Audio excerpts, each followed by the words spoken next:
Por volta dos anos, né, do início dos anos 90, o Ferran Adrià começou a desenvolver essas técnicas. Então, começou a desenvolver espumas, texturas. Para quê? Para buscar passar emoção para os seus clientes. Então, a cozinha deixou de ter aquela ideia sensorial apenas. Olfato e paladar. Agora, ela quer se utilizar dos 5 sentidos para passar emoção e experiências novas para os clientes. Então, essa cozinha busca criar emoção através de novas técnicas e tecnologias culinárias. Por isso, tecno-emocional, que junta a tecnologia, as técnicas, com a emoção que a gente quer passar para o comensal. Aqui a gente tem um gráfico que explica basicamente 3 períodos da gastronomia. No século XX, quando a gente tinha o Auguste Escoffier, que sistematizou a cozinha, ou seja, ele criou um sistema fordiano. A cozinha ela foi dividida em praças, os chefes foram divididos, chefes, o chefe, cozinheiro, ajudante, etc. e tal. E isso sistematizou a cozinha. Então, a cozinha agora ela é vista como um sistema e que cada parte desse sistema faz parte do todo. E aqui a gente vive a época do classicismo. A época do classicismo era o quê? Copiar. Eu não posso modificar, eu copio. Ponto. Mas é uma cópia boa, uma cópia louvável. Depois de um certo tempo, começou a surgir a Nouvelle Cuisine, que são chefes franceses, como Michel Guérard, os irmãos Troagot. E nessa época, o que aconteceu? Esses irmãos começaram a modificar a cozinha. Da mesma maneira que vocês veem hoje a cozinha sendo modificada, nessa época ela também foi. E foi o mesmo bafafá. Então, o serviço, a maioria do serviço era sempre a francesa ou a russa. Não era empratado individual. Você não sentava na mesa, o prato chegava, comia, o prato saía. Não. Era uma bandeja e você comia, ou então era servido através de uma bandeja. Esses irmãos Troagot, o que eles fizeram? Criaram um serviço individual.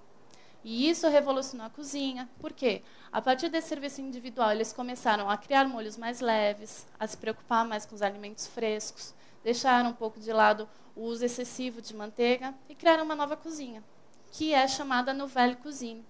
E essa Nouvelle Cuisine ela foi evoluindo, evoluindo, evoluindo, até chegar hoje, onde a gente encontra nomes como Alex Atala, Alain Ducasse, Paul Bocuse. Ou seja, essa mistura de terceira geração da Nouvelle Cuisine, que surgiu com os irmãos Troagot, até chegar no Ferran Adrià.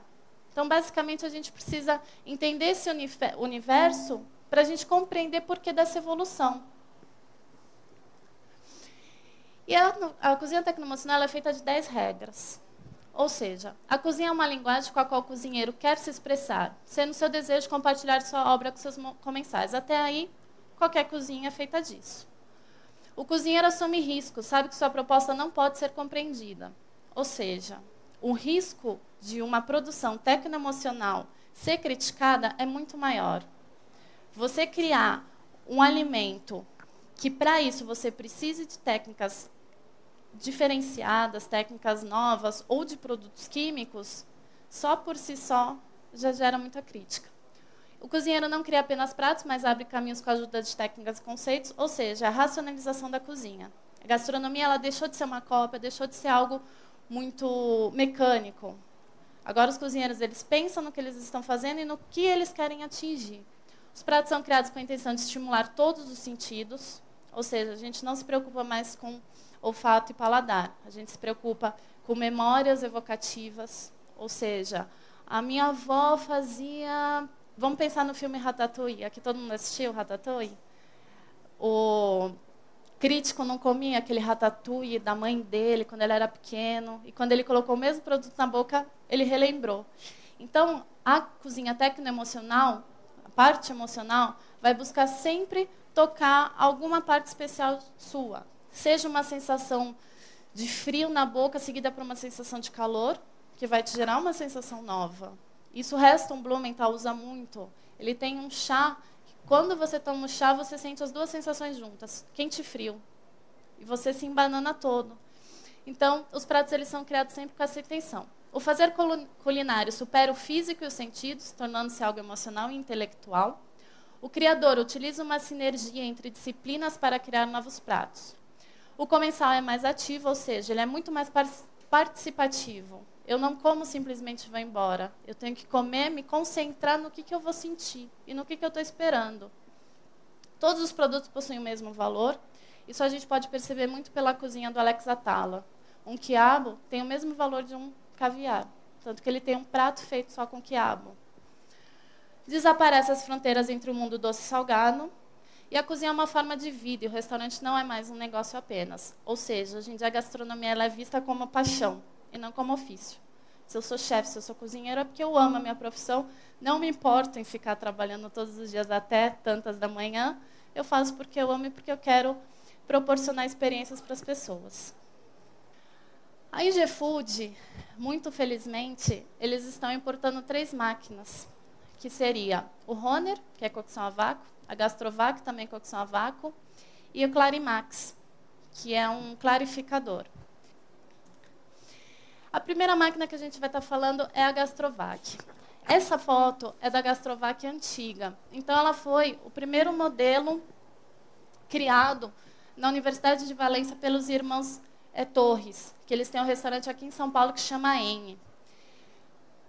A máquina, ela trabalha totalmente com vácuo. Só que qual a diferença dela? Primeiro, a gente não precisa de embalagem. Consequentemente, a gente não precisaria de uma embaladora a vácuo. Segundo, ela trabalha sem necessidade de calor. Se eu quiser simplesmente impregnar meu alimento, eu consigo fazer nessa máquina. Ela é adaptável em qualquer cozinha, porque ela não é tão grande, né? Qualquer cozinha que tenha, por mais impossível que seja, que tenha um espaço mais ou menos de uns 60 centímetros, comporta a máquina. Ela tem um controle de LCD exato de temperatura. Então, se você quer 25, ela vai dar 25 graus, nem a mais nem a menos. E ela é versátil, porque eu posso ferver, posso cozinhar, posso fritar, posso fazer o que eu quiser. Inclusive doces em calda. Por quê? O doce em calda, geralmente, com pressão atmosférica, ele cristaliza muito fácil. Isso é normal. Aí a gente tem que ficar lá com um pincelzinho em volta da panela para retirar aquele açúcar que está cristalizando. A cocção a vácuo impede isso. Por quê? Porque você não vai caramelizar o seu açúcar. Vai ficar lá, não sei, 60 graus durante 3 horas. Aquele açúcar vai ser mantido por 60 graus durante 3 horas. Enquanto isso, a fruta que está nessa calda ela vai sendo impregnada. Então, o processo